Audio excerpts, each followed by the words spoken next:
Welcome to the Diesel Podcast, episode number 8. We are your hosts. I am Brent Warner.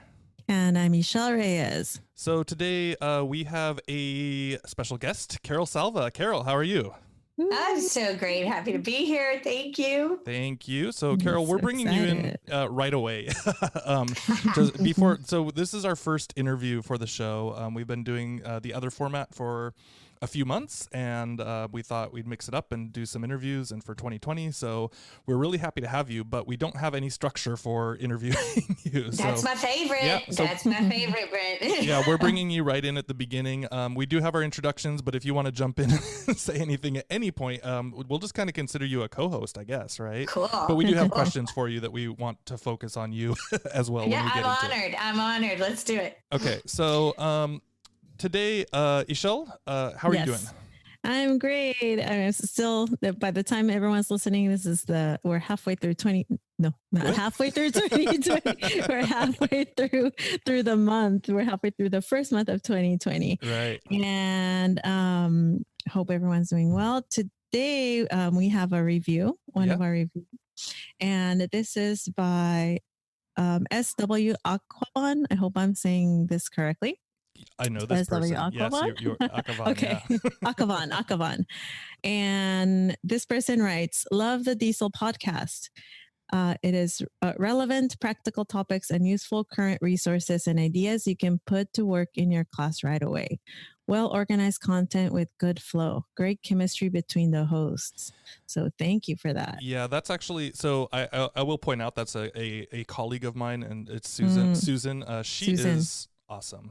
So Susan does all sorts of really cool stuff too on our campus, and I'm very happy to always to work with Susan. She sends like these really nice, encouraging things to me all the time. Like, you're like, oh, it's so great what you're doing, and it's like, oh, you need I always people feel like great. that. Yeah. So we all need that. yeah, it's nice to have a colleague like that, right? Like, you know, someone who really supports what you're doing and cares and shows. I mean, a lot of my colleagues do care and support what I'm doing. So not to single anyone else out, but thank you for this review. So Susan is going to get one of our super fancy pins. Ishel, I will get this one to her, so okay. I'll make sure that this one, you've got the shipping down. I don't have to pay for the shipping. I'll make sure that Susan gets that. Yes. But yeah, we do have the fancy pins. So if you drop a review, these are the one of a kind pins, limited edition, and so thank you, Susan, for that. Can I ask a quick question? Sure. Where, if somebody hears this podcast, like if I share it or they drop it in the middle of it, where would you leave a review? Where's the best place for folks? Because I want one of those pens, just FYI. Well, I'm going to leave a review. But also anybody listening for sure. Well, number one, you're getting a pin. You're getting a pin. Yeah. That's special.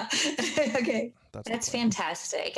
One last thing to say about that is if people are sitting there listening and you enjoy something like this, it's so important to share it. Reviews are so important because it gives the show more reach, and we know how much help English learners need. And so right there is a way that you can help more English learners. I mean, it's just going to make the show more visible. And so, yeah, thank you for you guys for doing the show, period. And for anybody leaving a review or sharing it, I'm inspired. Yeah, absolutely. We want to reach as many people as possible because we looked for a podcast like this, couldn't find one. So here we exactly. I'm so thrilled yeah, so we gotta do it. You are. That's right. That's right. Okay. Awesome. So Carol, we want to give you a proper introduction. You're already jumping right in, and it's natural, but we want to make sure that people know who you are, and I think everybody does know who you are. But I don't know. Carol Salva, co-author of Boosting Achievement: Reaching Students with Interrupted or Minimal Education, and the host of the Boosting Achievement podcast. You've got tons of stuff, Carol. I can't possibly keep up with all the things you're doing. That's nice. She's hashtag goals for us. Yeah, oh my right. God. Yeah, there's so much. Really, it's like, oh, okay. Like Carol's got this going on and this going on. It's like I'll try to keep up with a couple of those things. Yeah, they're very, very nice. But for everybody listening, people do say that a lot. It's super interesting. People are like, how are you doing it all? And The answer is not very well. And I mean, hey, I know that I really truly feel like there are too many balls in the air. And you know, when you have too many balls in the air, balls start dropping, right? I am literally dropping balls left and right. And people are giving me grace, and it's a learning thing. Of course, you have to learn to say no. You have to learn to scale back. And I have trouble with that. Right. And so, right now I do have that. I'm super grateful to Anna Mattis. She is a co-author who helped me write the book, the Boosting Achievement book. So that's one thing, is like, I didn't write that book while I was teaching, sitting down every night, physically writing a book. Mm-hmm. I was blogging. And a lot of teachers do blog for reflection, right? Same reason we would do a podcast, like it helps you learn, reflect. So Anna had tons of material from my blog in the form of a narrative. And then Anna was an ESL teacher also. So when they came in to see what I was doing, not everything was working. And that's also a place where you got to get comfortable with, we're all learning.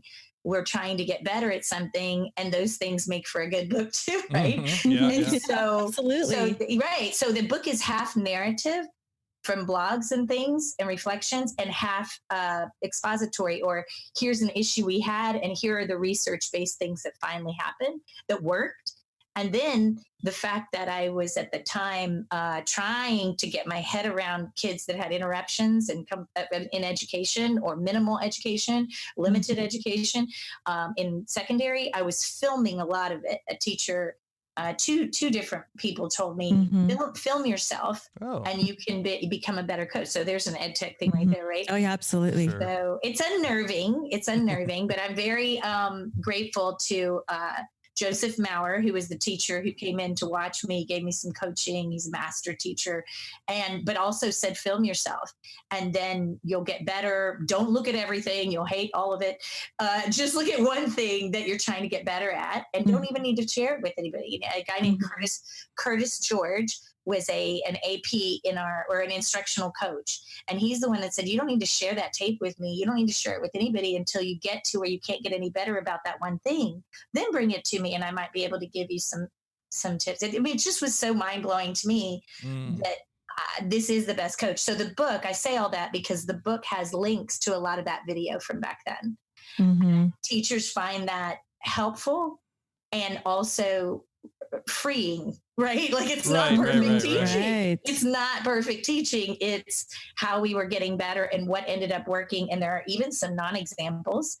Like, don't do this. Look at yeah, well, I think it's great though. I want to sleep in the front. Yeah, because you see people that you respect, and you're like, oh, they're not perfect, right? They're mistakes, right? Who is, yeah, right? And I mean, we'll talk about this in a minute, but the whole, social media thing, it tends to show like people's best sides and all of those things. But it's of course. But we're all like on most of the time we're doing hopefully a good job and an okay job, but we also have total mess ups and we have rough days and all those things. And so I think it's really, ironic. Yeah, it's ironic. And it's reassuring to people to see like, oh, this top level teacher or this person who I listen to for advice also has that kid falling asleep in the front row, and what is she doing about it, and why is he falling asleep? Yeah, I mean, exactly. So. Literally, that video is on my blog because when I came back the next day, I was mortified, and I came back the next day. The whole reason that I did that one little this is funny because I did that one video because the book had been published.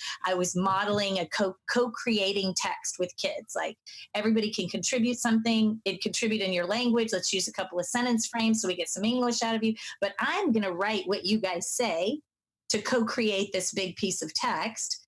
And everybody can read it because you guys told me what to write, right? So then we're just going to practice phonetics and sight word recognition, but for a really engaging mentor piece of text that we all created. So teachers in Tennessee said, in a PD, I was in Tennessee doing this, modeling it with them. And they're like, but could you show us with kids? And I was still in the classroom. And I was like, yeah, I do this every day. You get cocky. This is my go-to strategy. So that's the lesson where this kid fell asleep. And I was filming it for a teacher. And I'm like, dang, when I got home, even in the video, you see me go over like, wake up, I'm filming. And And he doesn't. He puts his hoodie over his head and puts his hoodie Yeah. So dedicated to sleep. Well, maybe he feels sick today. Okay. Later in reflection, you can see things you don't see in the moment. And I was talking way too long. That's just what it was. But it's in May, so more kids can speak to me in English. So I felt like there was all this engagement. Right. But when that specific kid was way higher than the rest of the kids. So the fact that I didn't let them turn and talk more was the issue, because I came back the next day. I didn't throw the tape away. I came back the next day. I apologized to that kid. And I said, we're going to try this again, but I'm going to let you guys speak a lot more than me. So we're going to stop every once in a while. You're going to talk. I don't care what language. And then we're going to do this co-create a piece of text again. It's incredible how engaged that kid is. That's how interesting is that? Wouldn't you be, right? Yeah, well, that's the thing that you say that it's good to see someone else who's going through that, or someone that we look up to, because we're all on this journey to find our best teacher, our best own teacher. Self, yes. Right. And when you see someone else encounter a similar situation that you're having struggles with, it just helps you feel like, okay, failure's okay. That's exactly right. First attempt in learning, right? Be willing to embrace your own mistakes and learn from those. Yeah, for sure. And the tech involved. I agree with you guys. Embrace your mistakes, even if you don't really deep in your heart.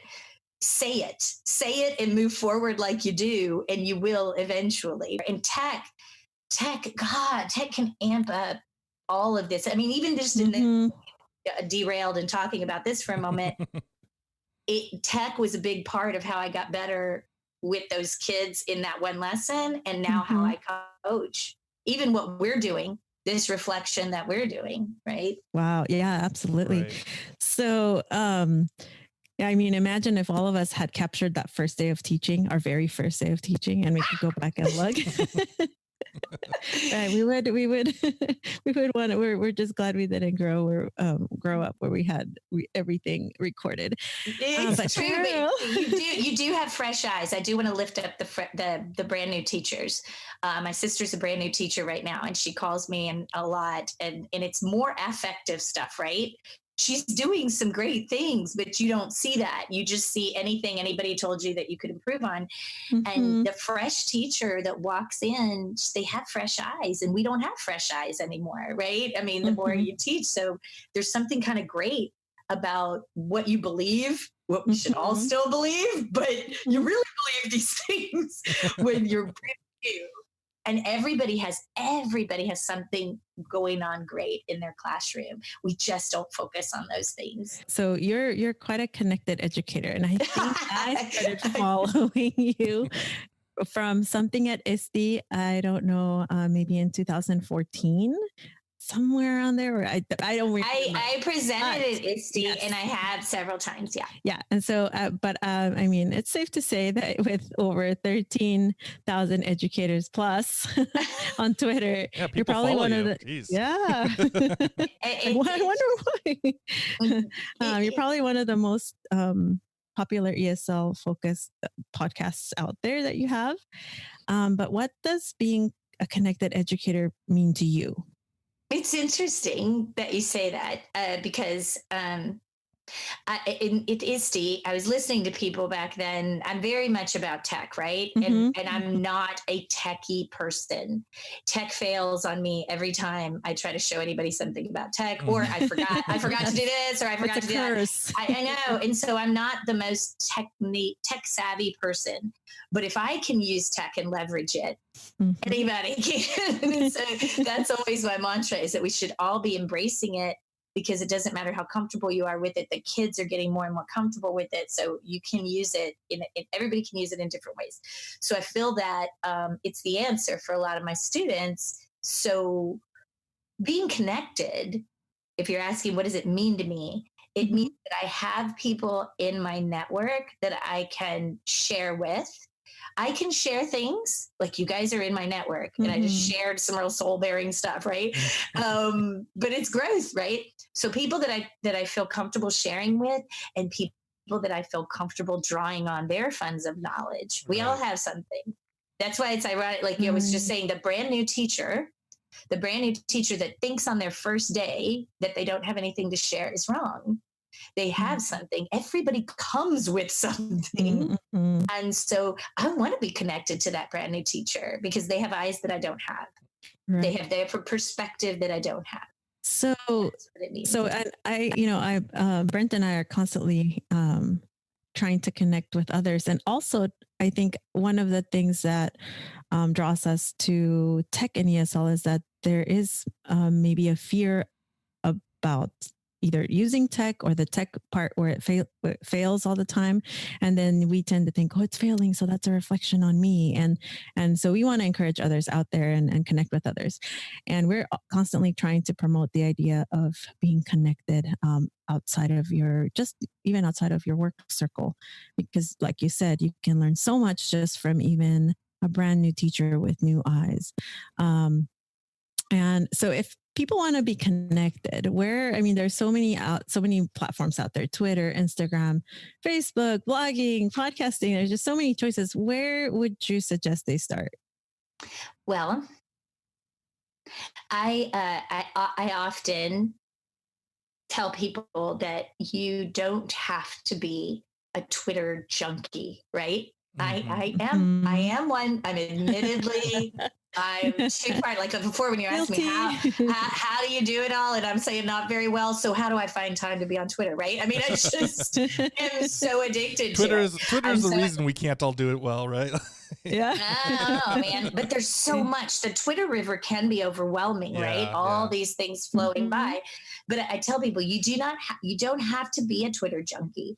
But I strongly suggest that you have a Twitter junkie in your network, and your network might just be the people on your team, physically in your real world. It might be your faculty. It might be you and a couple of friends that you went to school with, or whatever, whomever you sit around and talk like we're talking right now.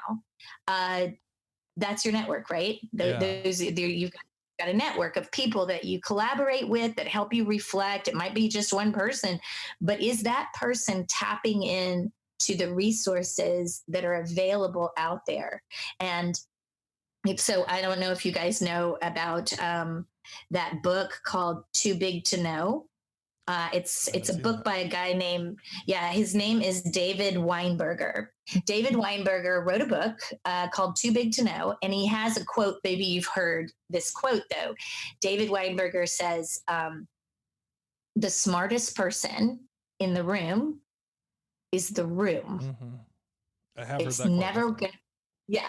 He's talking about being connected. And you know what's interesting? I've ordered this book and I have not had a chance to read it, but I heard that quote a couple of years ago. I think it was at least a year ago. He was giving a keynote somewhere to administrators, and somebody tweeted the quote out. Mm-hmm. So I got that quote from him, and it made me reflect before I ever had his book. And I did, I saw it on Twitter, but it made me think, like, what does he mean? Like, the smartest person in the room is the room. So if the smartest person is not one person, it's the whole group together, right? So you can think about that if you're a teacher. I taught students with limited education. They didn't have English. I thought I knew the most and should talk more because I know the most English. And that's not true. All of us together bring perspective, and kids should be heard, and you should stop and you should draw on everybody's funds of knowledge. And so the connected piece to me, and I'm sure what he's saying in his book is, if the smartest person in the room is the room, why would you not want your room to be the world? Why would I not want to draw on people in California, like you guys, Canada, people in Laos, Thanh Nguyen, who's in Vietnam, everybody. I want everybody's perspective in my, or at least I want to draw on it. So I don't have to sit there on Twitter and watch the Twitter river go by, but is there someone in my network that's drawing from it? Yeah, I love that idea. So you're saying, I mean, when you say, hey, have someone in your network that's a Twitter junkie, that's so cool. Cause like, I mean, essentially you're saying, hey, if you don't want to do it, there's definitely someone out there who's curating the good stuff for you already. And we'll be sharing it. Yeah. Right. You guys are an example. If you just follow this show, you're going to hear things that you guys are culling and gathering, and you're a filter for people. Right.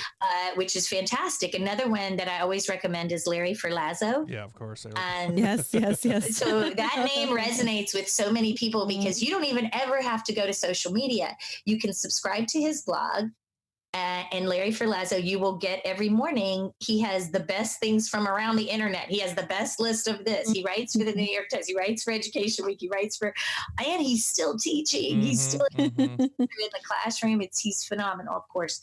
So that's what I'm saying. Is Larry in your network? Yeah. And if he is, maybe you're good. That's what I feel like being connected is. It does not mean you have to be as deep into it as the three of us, but where are you getting your information? Where are you getting your new ideas? Where are you getting these things? Like I got that quote and I thought about it and it made me teach differently. Yeah. That made me also think too about like the idea of like lurking, like Twitter lurkers or Instagram lurkers or whatever. And all these people always feel like, hey, I shouldn't be lurking, right? Like I need to be active to be able to do this stuff. And I always say, no.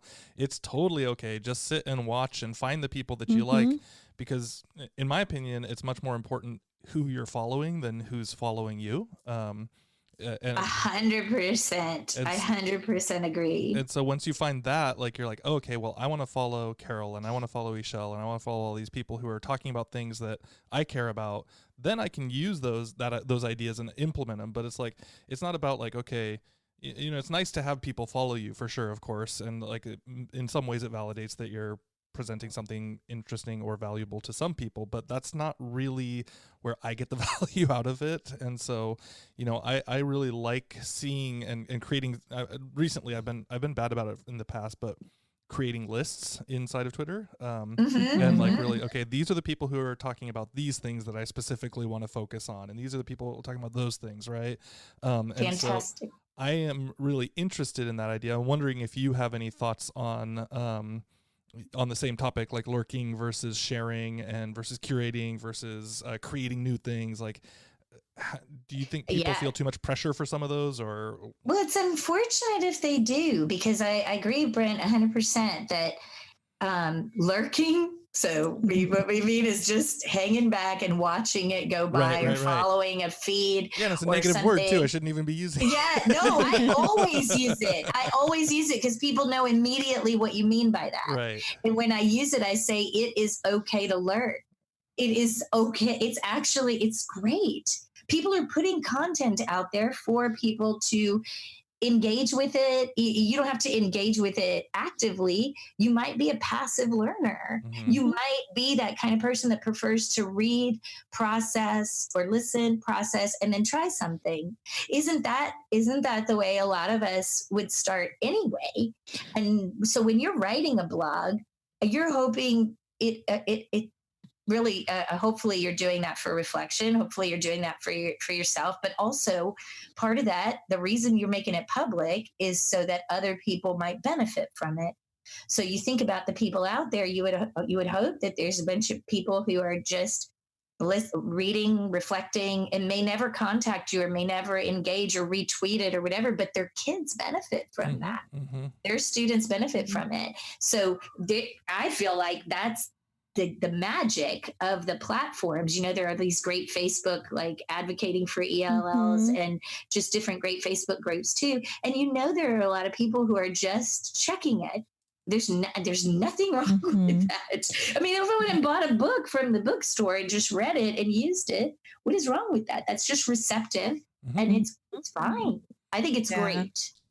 I like that. I think one of the things I always tell my ESL students when they're going into university, when they're going into being mainstreamed, I tell them, look, you don't have to, in a 200 people class, you don't have to be the one raising your hand all the time, making the comments. Find the person who's asking all those questions, sit next to that person, and then you're learning from them, because you don't have to be the one always participating. It's interesting. It's interesting because I think that it's been, there's debate on those learning styles. Recently, research has come out that you don't really have people who are more auditory learners, right. But there are still preferences, right? I prefer this, and so that counts for a lot. So when we have this, I talked about John Seidlitz a minute ago, and he's the guy he was my boss, and he is my boss, and he's a super fantastic person to learn from. And a long time ago, I don't know if y'all know that questioning or structured conversation routine called QSSSA. It's QSSSA. We can tweet it out and we can put it in the show notes so people can link to it. But it's just a way that you structure conversations in your classroom. Basically, it's a bundle of things where you ask a question, and then you ask kids for a signal when they have their own answer, and you give a sentence stem at the same time. Like, when you can finish this, when you can say the difference between a democracy and a republic is, put your hand down or show me your thing, right? So it's a question, a signal, and a stem come together. And then there's this low stress share. So talk to the person next to you, or however you have kids talk. And then the A, QSSSA, the A is that you're randomly going to call for accountability or assess who knew what. So it's this protocol, right? The interesting thing about that, and it's super popular, it's been around like 10 years, and we have videos on it. The interesting thing is teachers will sometimes, when I model it, say, well, I don't want to talk, because we tell them how important it is for students to speak. Right. It's so that they can think. You have to think to speak. And teachers will say, I prefer to listen. Some teachers will say that. But in that routine I just gave you, the person who prefers to listen got a chance to listen.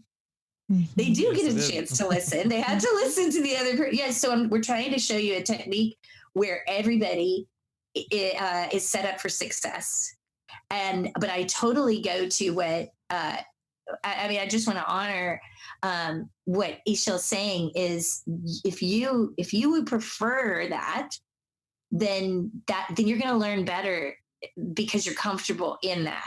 And her students that prefer to listen get a chance to listen. It's just, if you need to speak and we want you to speak so that the teacher can walk around and hear what everybody thinks, are we giving them a low stress opportunity to do that? One-to-one, something like that. So I'm on board. Whatever the learning preferences of your listeners, technology helps us. I mean, inevitably, you're going to have the one super shy student who gets really, really, really nervous. And, and that was me. I'm an EL. I'm an EL.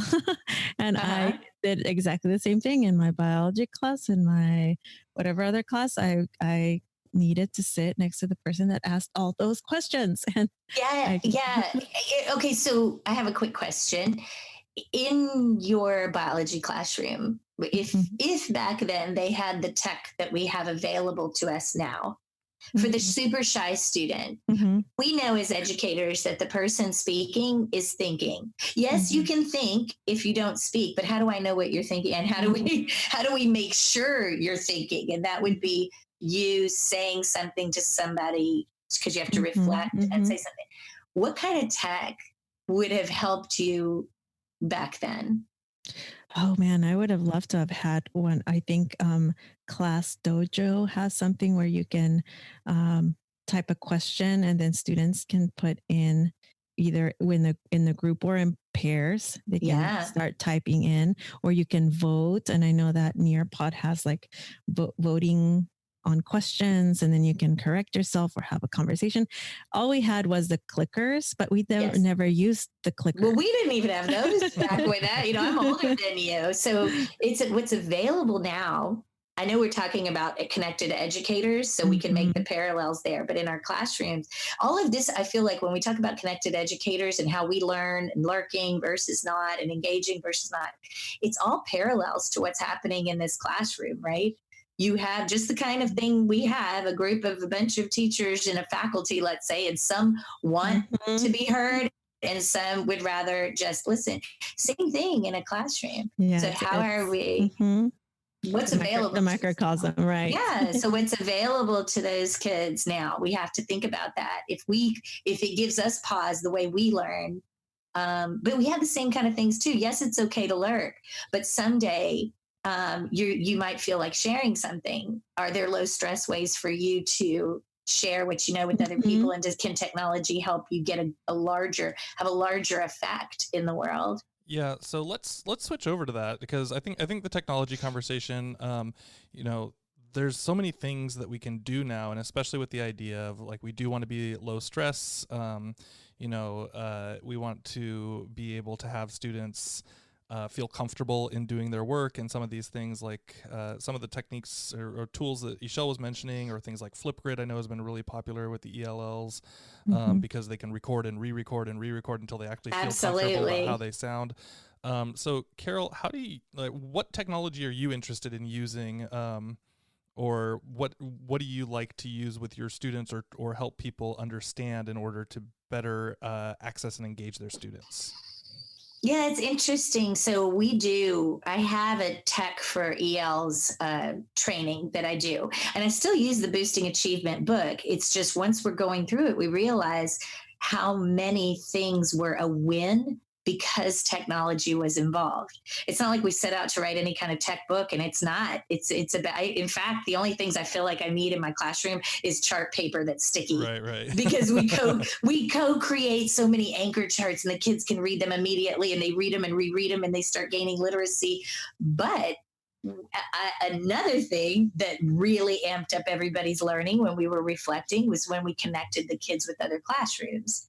When we connected these kids who walk around feeling marginalized because they don't have all the English other students have, you want them to feel like, I'm becoming bilingual. Right. I'm going to be worth two people, but they don't, kids don't necessarily feel that way, no matter how much we tell them. So then I was teaching kids who didn't have literacy, who had come from missing education, and then the whole, all the different things that go on with being brand new to a kind of school that you weren't educated like that, if at all educated. And we don't have a newcomer center or anything special where I was teaching. It was just a regular high school. So in middle school, when I was doing middle school. So when we connected kids, the first class we connected with regularly, we didn't know her at the time, was Emily Francis. And Emily, a lot of people know Emily now, but at the time, Emily was teaching third grade in North Carolina. She was a new-ish teacher. She had a few years under her belt, but she was on Twitter. And I put, if you want to know one of my favorite tech pieces to use, we were using Kahoot. We were using Kahoot, but we were using it in different ways. We had made a selfie Kahoot about ourselves and our holiday traditions. Oh, cool. So yeah, it was this time of the year, but it wasn't, I don't want to hear about winter traditions. What is your favorite holiday anything? So each kid gave me one with and they had to think about distractors, and they had to think about, so there's some test taking stuff in there. So the class made a Kahoot, but it had like Ramadan facts. It had, Children's Day, because there was a kid in there from Japan and all kinds of things. So it was very cool. So we had fun playing it right there, playing it in our classroom, honored everybody. They were super engaged. I could do some choral reading and some test taking strategies and different things with it. But it went to cultural responsiveness and voice and engagement and student centered. They really made this assessment. But when we put it on Twitter, and this couple, Natalie Cranvenger from Maryland, this is in the Boosting Achievement book. And some teacher named that nobody really knew at the time, except people in her area, her name was Emily Francis, sent me a video of her kids, her third graders, playing our Kahoot. And see, so from my perspective, watching my students watch that video, these marginalized of the marginalized, right? Even the English learners think that our kids, if they could read. These kids, it blew them away to realize what's happening here, because we talked about it. What's happening is you are contributing to global funds of knowledge. You are teaching you know things that other people don't know. And we watched her kids read, like we sent old school letters back and forth, and it's compelling text. It's more than high interest. They're compelled to write it, and they're compelled to read these things. And we watched her kids learning to read in English a little bit from another video she sent us with our letters. So this is just like off the charts. Again, it wasn't something that I thought about in the moment. It was the reflection. The reason I have the video is because I was watching what's working, what's not working. Right. And this worked in a big way. So Emily and I struck up a friendship, and she came down to Texas to present with us. And in the middle of all of this, the book came out. We showed her students as a class we connected with, and she wrote me and Tan Nguyen. If you follow Tan, ELL Classroom, Tan and I were already doing some stuff together. Emily is at Emily Fran ESL, and Tan is at Tan ELL Classroom. She wrote me and Tan, and she sent us her first blog post. And she said, I'm thinking about publishing this. What do you think? This is my story. And for listeners, if you don't know Emily Francis' story, holy smokes, get it. We will put it because that is alone, that's a compelling piece of text.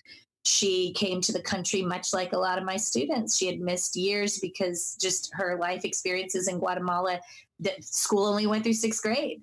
But she came in high school, and she went through a lot of challenges, and look at her now. I mean, she's one of the Fab 5 teachers on the teaching channel for ELLs.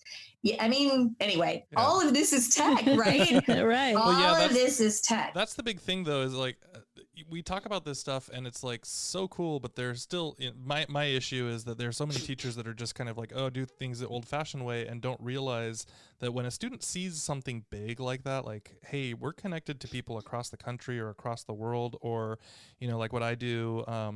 When we're reading books, I try to find authors ideally that are online, and so like we can tweet out to that author, and they'll tweet back. And they tweet back, yeah. So like we're doing Funny in Farsi, and Firdousa Dumas, she actually responds back and encourages students when she sees their, so those types of things, the ability to reach out to the actual resources and to talk to them and see what's going on. It's like, oh, it makes such a big difference for the students to really see that they're contributing and that they're being heard, and it's not just like a false setup in the classroom, Absolutely. But it goes way beyond that, and it helps other people too. And in the case of Funny in Farsi, we're reading her book, and we're saying, hey, well, this is what we're learning from you, and I think that goes to spread beyond and beyond. So, and so I even if you look at it from the perspective of the author, the reason she's connecting with you, of course, she's honored, of course, but I'll tell you, anybody that connects with me about the book, they have a perspective I don't have. Sure. They have anything they tell me, I'm going to walk away better from what those students say or what the people say about the work. They better the work. So you're truly contributing to the authors. You're enriching the author when you do that. And if you talk to your kids about that, and it's very authentic, what if you wrote a book, and what if people who read your books reached out to you? Do you think that would make you a better author, better perspective, better everything? Of course it would. So we're helping the world when we do these things. Those are the things too, you mentioned ISTE at the beginning, Michelle, and I feel like that's when I started to get a lot better at tech. Not more proficient, tech savvy, because I'm still bubbling with everything. But better at how I use it. So we do this training, this Tech for ELLs training I was telling you guys about, and we really don't focus on any particular piece of technology because it doesn't need to be this. There are more than one app. There exists more than one app for any particular thing or platform or anything, and they're going to change, they're going to change and new things are going to come on the scene. Well, understanding the fundamentals, right? Yeah. What are the ISTE standards? And ISTE, if people who are listening don't know, the International Society for Technology and Education, they have standards for how we're supposed to be using technology. So we kind of take those, we take the student ISTE standards about digital citizenship and contributing to global funds of knowledge and student-centered and, What are we building curiosity? What are we doing with technology? And then we layer in ESL stuff, right? So is it culturally, or is it helping? Look at that Kahoot with Emily. That was culturally responsive. And technology helped us helped lower the affective filter, because we didn't try to do this with kids in our building down the hall where they had high stress. We put it out into the world where they were worried about, they're totally fine connecting with other classrooms in the world. They didn't want to connect with the class down the hall. Because I mean, they're teenagers. Yeah, sure. It's fascinating. So how are we using technology? We're looking at how we're using it, and we have this 5 keys. And I'm happy to share with you guys the rubric that we use with that training. But does it build language? Like Google Translate builds language. It'll help you level the playing field in biology or anywhere, and helps you build English. But then there's these other things. Is it culturally responsive? Is it student-centered? Is it, does it allow the kids to contribute to global funds of knowledge and draw on global funds of knowledge? And then is there an authentic use of the language? And no, activities do not need to hit all 5. Right. That would be like really crazy. Sometimes my kids just need to use Google Translate to understand what's going on in biology. That's fine. It's when you have a big win with technology, let's reflect. How many of these things did we hit? Do we want to do that again? Are we only doing language development? Because if we're only doing language development, language doesn't develop as quickly as when you have kids in this student-centered way, and you're culturally responsive, and you have student voice, and Right. So we look at this rubric and we start going, okay, if my tech fails, so we try to do a mystery Skype. Right. Okay. If you don't know what a mystery Skype is. I do. I know you do. You guys are techies, so you know what mystery Skypes are, but people out there might not know. So a mystery Skype is just when your classroom doesn't know where the other classroom is, and you're going to play 20 questions until they figure it out. So it's all student-centered, right? The kids are doing it. They're coming up with the questions, and it's also there's authentic language use, because they're having to actually practice some English phrases to authentically use them. There's language development, because they got to use their Google Translate if they don't have the, there's all these things, right? There's so many things about it that are fantastic, but our tech failed. Oh. So the teacher that we were connecting with, and we built this all up, we couldn't connect. We couldn't connect our Wi-Fi in the building or something. It was just a mess. But here's the thing. We ended up taking out our cell phones and FaceTiming. Right. Even if we couldn't do FaceTime, could we do voice? Because if you look back at that rubric, what are we trying to do? It's not about Skype or about Google Hangouts or about Zoom. It's about connecting kids, being student-centered, being culturally, having the voice, and the connection between the kids was where that magic happens. And so we could still use tech. We just have to realize it's not about the activity. It's about what are we trying to get to with the activity? And if tech fails, is there any other way we can still connect these classes to do this right now? And so it was a win. We took some pictures, we sent those back and forth later, and we still had a lot of the benefits. So you've mentioned already several people that people should be following, and people that you've actually met in real life because of the connections you've made through technology. But what are some other accounts that teachers that are starting out there, the ones that pop into your head? Because I know and you know what? Anyone you leave out should be completely offended that you left them out.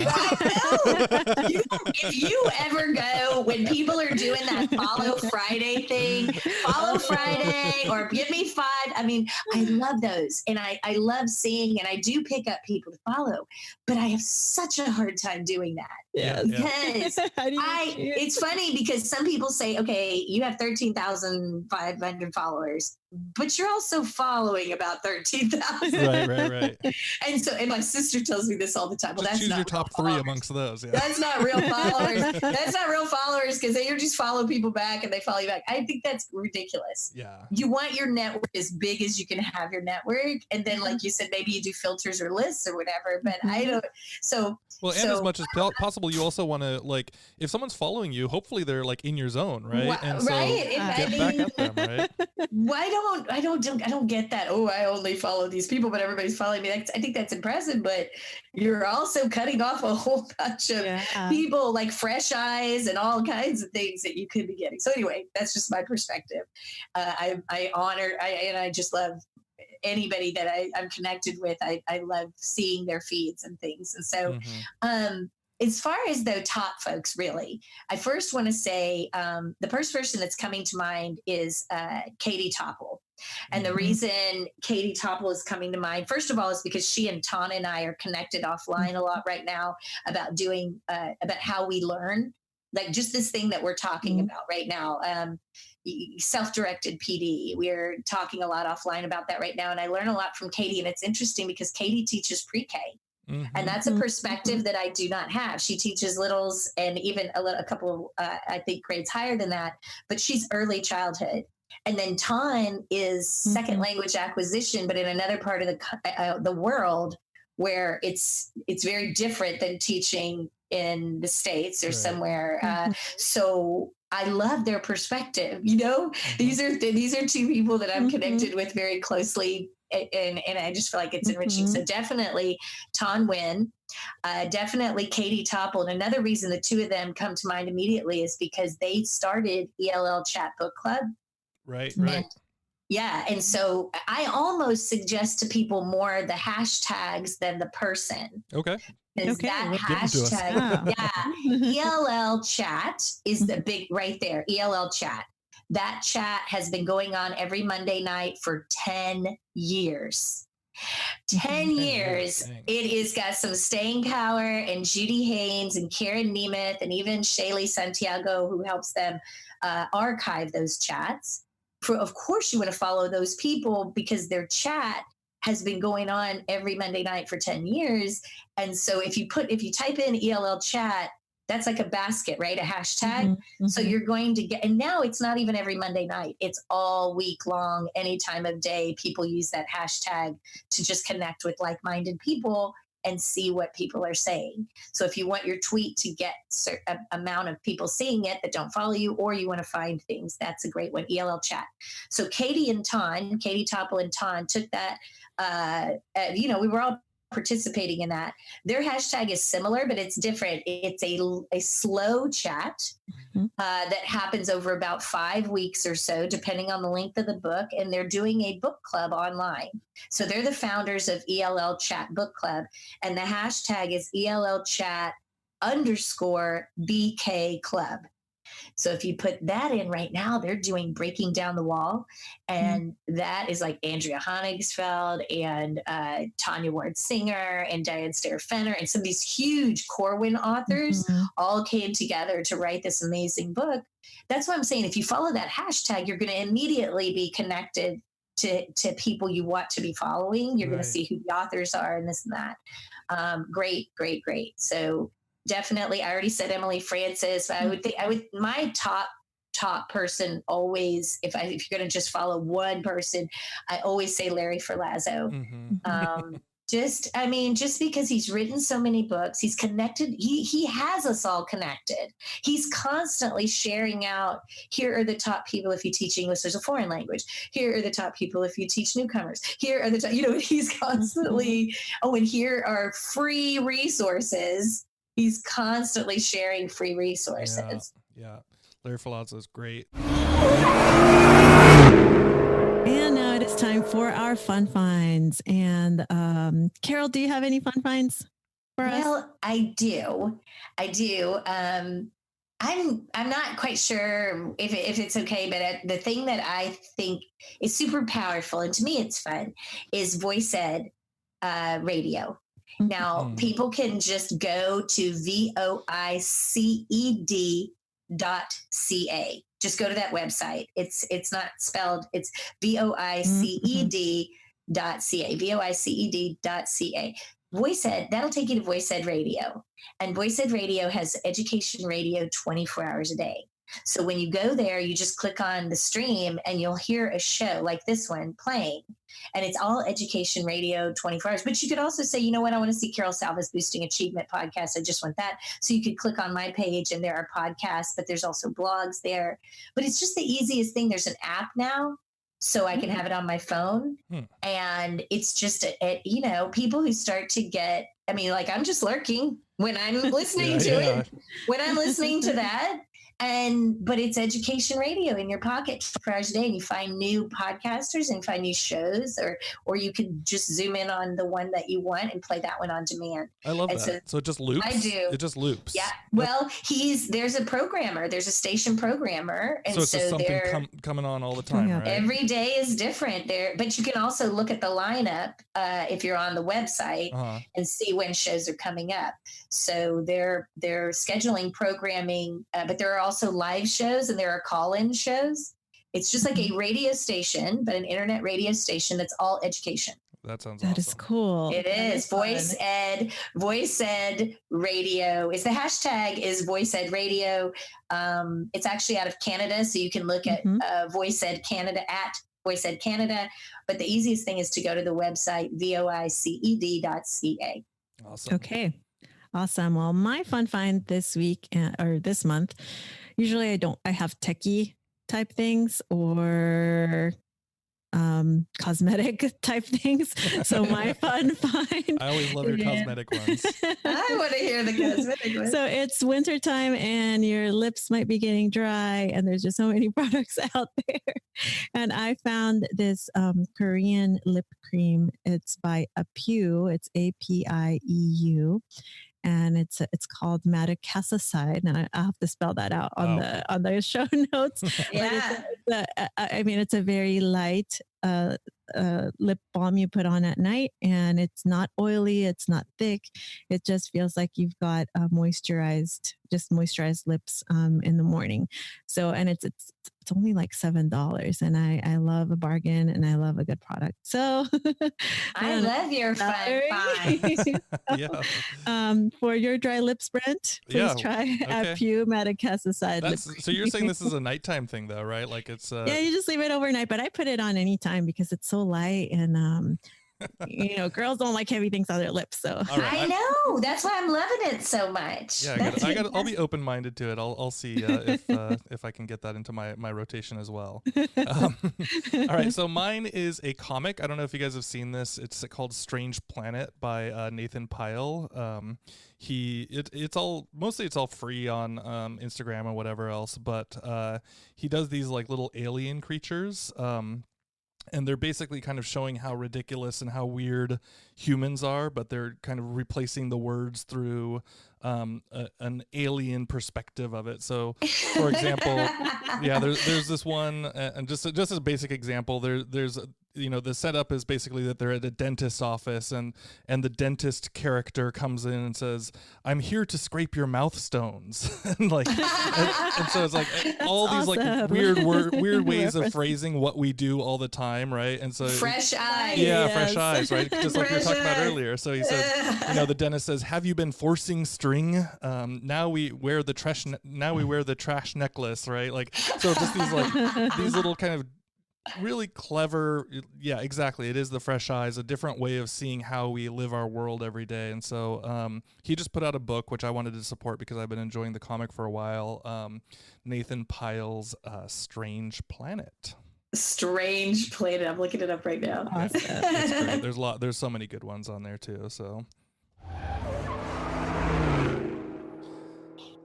thank you so much for listening to the show. If you want to get a one-of-a-kind diesel pin, show us what you got. You can drop those off reviews in Apple or wherever. We'll be looking all over the place to see where something's coming in. But Carol, where can people find you? Thank you. The best place to find all things is my blog, and that is salvac.edublogs.org. You'll find the podcast page there, just all the show notes and the links for that. You'll find my blog, you'll find videos, and you'll find links to find me on Twitter. I'm at MSSalvac on Twitter. Awesome. And of course, if you're curious about other episodes and this episode, our show notes will be posted at diesel.org. And you can also find us on Twitter. I am at Brent G. Warner. And I'm Ishel at IXY_PIXY. That's at IXY_Pixie. And the show is also available at Diesel Pod. And Carol, can you quickly give us your handle? Yeah, sure. It's MS Salva C. That's where you can find me. MS Salva C. Great. I wanted to say, I know y'all are wrapping up, but if I didn't, I just want to say thank you to the two of you for what you're doing here. We need more of this. We need so much more of this. We need to amplify voices, have people reflect. Even if you listen to this show and you're like, she's crazy, that's whatever, whatever. It's an opportunity for you to reflect on your own practice. And so the fact that y'all are doing that and supporting, and nothing's going to change for your English learners or marginalized populations if we don't have people fearlessly going forward like you. So I'm honored to be a guest on your show. I'm going to be a faithful listener. The first guest. Helping. What an honor. No. What an honor, honestly, because big things will happen for this show. I'm going to try to suck y'all into Voice Ed Radio with us and everything else. Cool. So thank you. Shukran for tuning in to the Diesel Podcast. Awesome. Thank you so much. It gives you such empathy as a language learner. Yeah, you're like, oh my God, I know I'm not saying that right. I know I'm not. But you're trying. And students who speak that language are going to be so grateful for it. It is sweet when you do, you speak to the heart, right?